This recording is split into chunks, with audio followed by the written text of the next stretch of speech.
Hey guys, how you doing? I thought I'd do another video. I'm trying to keep them up to doing one a month. I'm spending most of my spare time working on ideas for my book, as well as simplifying some of my social strategies into more palatable references so that people can read them a lot more simpler, and basically then build their own framework around it. So it's taking a lot of my time up, but I thought I'd better keep up on this as well and do a video for you guys. Okay, so today's video is going to be on diagnoses and Asperger's. Now these are my opinions, and as usual is subjected to my own existence and the personal experiences and concepts that I believe in and come up with. And a lot of these concepts tend to be agreed with most of the professional people that work with Asperger's as well. As well as parents and others. Some of the ideas I'll be talking about today as well came from some of the parents that I know have Asperger's kids. Okay, so the most successful way to diagnose Asperger's is a method called the 100-piece diagnostic jigsaw puzzle, which follows a method of finding several factors or traits of a person's personality to detect Asperger's. Qualitative impairment in verbal or non-verbal communication, and social stress and skills impairment. Basically, it's kind of looking for those kind of key factors that give away a person's disposition towards being autistic with Asperger's. Okay, I believe in this diagnosis method for several reasons. One being that Asperger's is an environmentally sensitive disability, and that is subjected to a huge influence on how Aspies develop different skill sets. 2. Our high adaptability and flexibility, which gets us the label of high functioning, masks a lot of the common traits that people with Asperger's have. So basically the method's designed to pick up on the traits that pop up, because there's no set traits for every person with Asperger's, because every single person with Asperger's develops different tactics and strategies and abilities and skills that usually end up letting them go under the radar. Okay, the notes I'll be covering. Why is diagnosis helpful? Now I feel that a diagnosis towards Asperger's is really beneficial, because it opens up an avenue to the community of people that live and deal with and have Asperger's, and the people that work with them and have found helpful strategies and information and on that. I myself have actually read several biographies and stories done by people with Asperger's. One of my favorites is Color to the Blind, which is done by Donna Williams. She really focuses on a very high spiritual side of the disability of what Asperger's is. It's quite interesting to see how she goes through it, and she literally has to find her own pathway to how she feels about things, to really find who she is and find out how she can interact with people with that, and managing like all the stresses and stuff, which I believe is what I've kind of done as well. But I think I had a better support in family for a lot of these things, so a lot of the issues that she dealt with in later life I've already dealt with, because I had the support to help me through it. Not that it's a bad thing, it was a learning curve pretty much. Basically when I got to about 16, I kind of worked out I wanted to be more socially active with people. I wanted to be able to have really good friendships, and not just good, actually, like great friendships, and real relationships with people that are not shallow or very selfish. Honestly, that's been something I've always admired about the human ingenuity, is that noble side of people, where you don't actually attempt to control or take from a person. You're simply there because you want to be with that person. That person is awesome. They're just fun.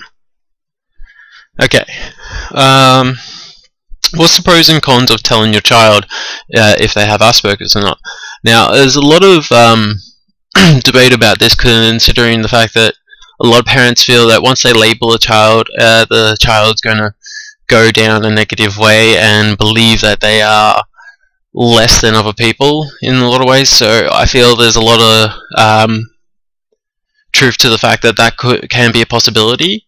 But at the same time, I believe myself that knowing that there's a problem, a disability in your way, is the first step to recognizing it, dealing with it, and working around it.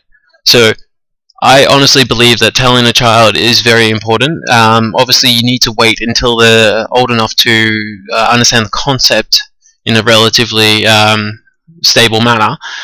And I'm going to go into some ideas later on how to deliver that to them, how to actually explain it to them, and some concepts that you guys might find interesting in ways to introduce them to Asperger's, because a lot of them can be very positive if you know where to look.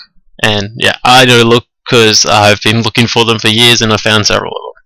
Like I said, Donna Williams' book, Colour to the Blind, very positive book, had a lot of dark sides to it and the stress that the person was dealing with. But in the end, I feel that she did the right avenue for her, and I think that's very important to teach a child. Okay. Diagnosis in adults and closure for misunderstandings. Now, when it comes to being diagnosed as an adult, I think it is quite productive because you spent your entire life with this difference in you that can't quite explain a lot of the times, and it takes a lot of work to work out all the differences and compensate for the differences. That at an older age, when you're being diagnosed, I think it will give you closure to a lot of times when that person might have been feeling neglected, wronged, or misunderstood. And it shows that there's a community of people out there that are understanding. And I've actually, I don't honestly rely on them much. I think a lot of people should, and I would if I wasn't such a proud pain in the ass, to be honest. I got a very proud sense of ability, so I always wanted to be able to be with people who were just, well, neurotypical. They didn't have any idea what Asperger's was or how it affected me, but be able to be around them and be myself, and without losing anything that's my integrity. At the same time as being able to explain these details to them when I needed to, because obviously there's going to be lots of people in my life, like in career or work or any social events. I don't know people, where people will misunderstand me for things and misinterpret, but I've been put myself in that situation so that I would learn to deal with it more smoothly. Okay. Diagnoses can open up a whole new world of possibilities. When I talk about the positive sides of Asperger's, I'm usually taking a lot of references from either my successful situations in life and people I know who have Asperger's and their success, as well as successful people that have Asperger's, because they always gave me a goal to aim for. When I compared it to other people in life, I found that I was comparing a lot of my traits to people that were neurotypical, and I just wasn't them. That's just not my functionality, to put it in a bit of a technical term, but it makes the point across. So basically, that opened me up to looking at people who are successful with disabilities and seeing that their disability actually made them more driven, more stronger to get what they need to do done right. And their obsessive tendency even was a benefit. And once I realized that, I started working my obsessive tendencies to put them in areas of work that would improve my capabilities. And yeah, that's been quite successful too. Okay, my diagnosis and how it affected my life. When I was 16, I was fairly confused. I didn't know or understand what was going on with pretty much everyone around me. I understood the environment, like how physics worked, actually a bit better than a lot of people my own age. I probably should have done physics or something in school. It probably would have been really good. Uh, excuse me, where was I? Yeah, so I didn't know what was going on in the world of humans, people. I didn't get the concepts because I was just really freaking lost, to be honest. It was because there was so many things that I hadn't worked out at the same age as my peers, because they had actually been able to keep up with the instinctual emotional growth that happens naturally for people who have a neurotypical brain chemistry. Okay, so when I got to 16 and I found the diagnoses, that's when a huge amount of influx of information came in that I could finally grab onto and read and go, I understand this. This makes sense to me. Now I'm kind of getting the picture of what I need to work on in my skill sets and my comprehensions to improve my ability to adapt and talk to people and communicate. And as you guys can see, yeah, that's been successful too. Now I'm saying success for a reason, because I'm going to get up to an idea that I want to share with you guys that someone gave me, and it was really, really quite clever. Okay, advice given and ideas to help transitions into the introduction of Asperger's. Okay, 1. Stay clear from negative statements about Asperger's and explain it as a disability, not a disability. I think this is a really important point to bring across, because it really explains the intent behind Asperger's is not that it is a disability. You're still high functioning, you still have very good skill sets, and you're very capable. It's just your skill sets are kind of in the wrong comparison to our social environment and our social world. Most of the time, just because it's a common trait between people with Asperger's. But I think it's important to get it across that it's not a disability. A lot of people associate a lot of negative thoughts and feelings with disability, and when they believe they have one, they will either really struggle and prevail, or they will really struggle and get very negative and down. And then when they finally recover from that, it's a lot of work. I've myself been in situations where I've been very down on my capabilities and had unbelievably unacceptable expectations of my abilities, to a point where I was just falling on my face a lot. But as I said, I'm a little bit prideful about getting things done independently. Alright, so yeah, when you're explaining to a child or something, I'd say that you really need to focus on that point.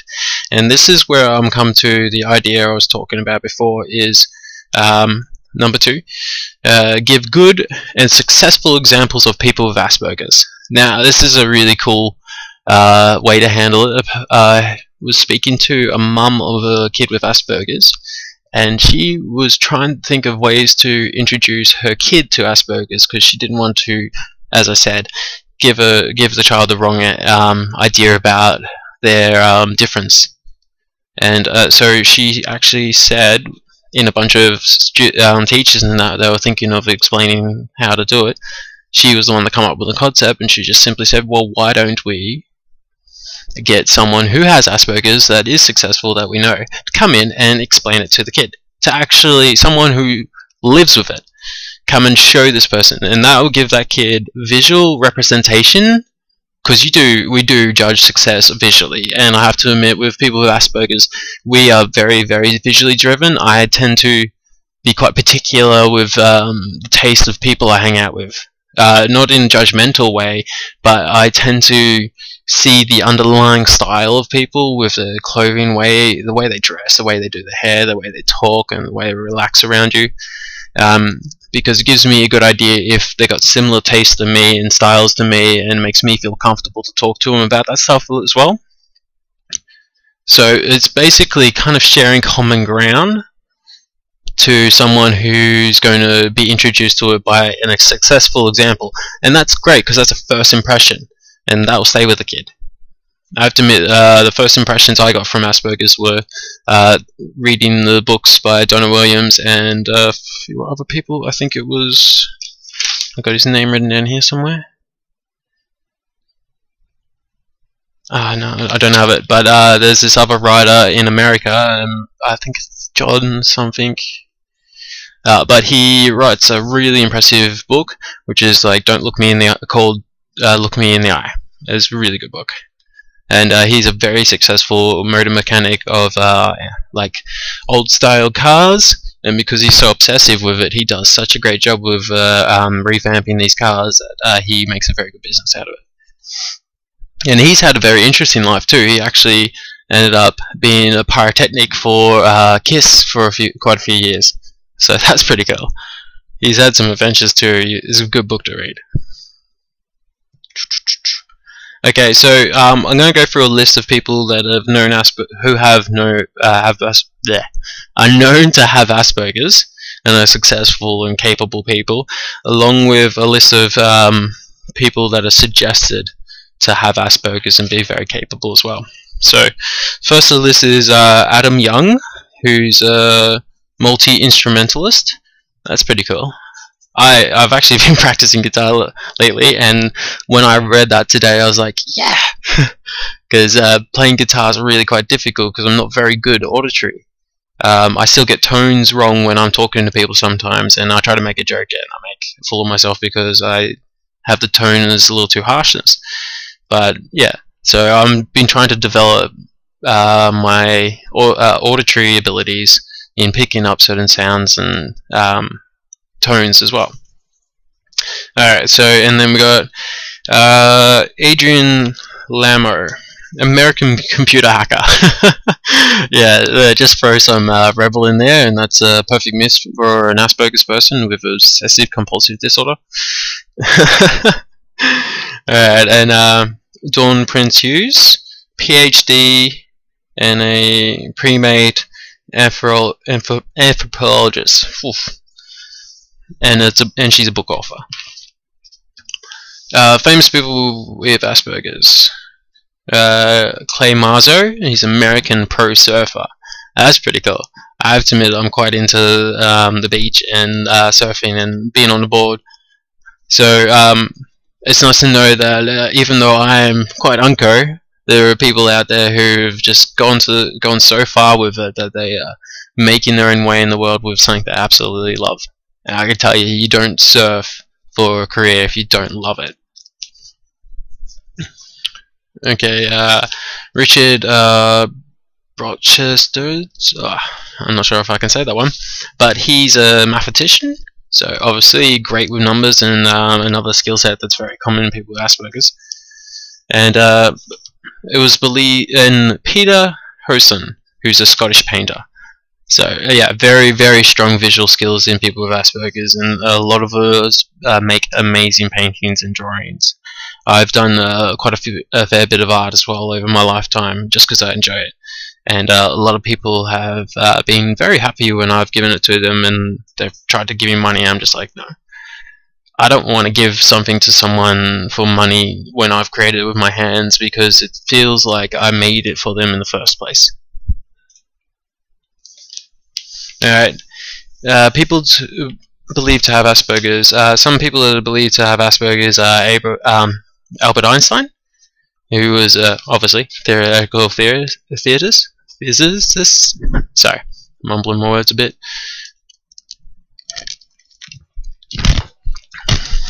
And Abraham Lincoln from U.S. President, and Jane Austen, and Mark Twain. Some of the more contemporary people are Bill Gates. That's a pretty successful person right there. Michael Plain, who's an English comedian. Robin Williams, yeah, the actor, he's pretty cool. Seth Ingstrom, world champion of sleight of hand, and claimed to be the best man with a deck of cards in the world ever seen. Now that's a fair bit of a claim, so I wouldn't actually put it past someone with Asperger's being capable of doing something like that. If you can actually tap into your obsessive skill sets and focus really hard on something, then things just seem to come really easily, because it's just that obsession with repetition that makes you a pro at stuff. My dad actually said this the other day. He said, you know, the difference between a professional and a successful professional, it's the constant repetition of training.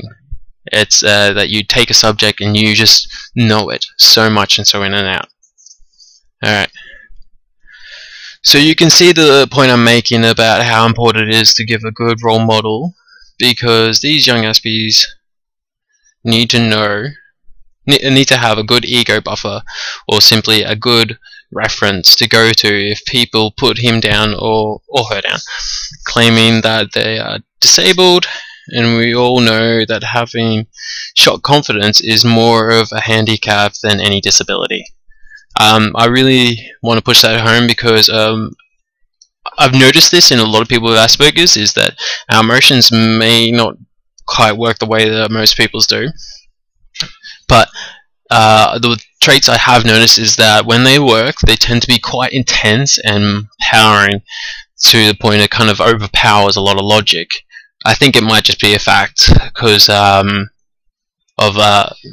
get into that one later, but basically very strong emotional intact, so we have very sensitive egos, I would say, mostly because of the constant misunderstandings done by everyone else around us. I think it's just a negative trait that came out of that kind of environmental situation, but I'm still working on that theory, though if it stands to hold true, then it wouldn't hurt to increase the people that these kids could go to in reference to see that they can be successful as well. Because having belief in and faith in yourself is hard to do, but it can be done. But if you give them actual examples that they can reference to, then that's going to be so much more powerful in their emotional development.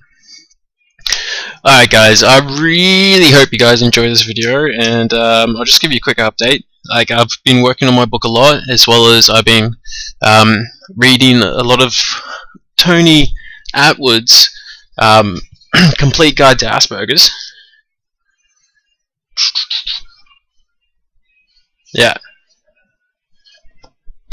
really good stuff, and I have to admit I've read through it, and I was a little worried that, like a lot of professionals, he was going to focus completely on the negative sides and how to deal with them of Asperger's, but he's actually going through and given a very well-rounded description of what it is to live like with Asperger's, and how to interact with someone who has Asperger's more efficiently, as well as teach them. So I do recommend his book if you want to understand your autistic kid better. It's quite a good book. Other than that, I've back in Melbourne, living quite happily. As you can probably hear, my friends are playing music out the back. And I'm going to go join them. So you guys all enjoy yourselves, and I hope to see you soon.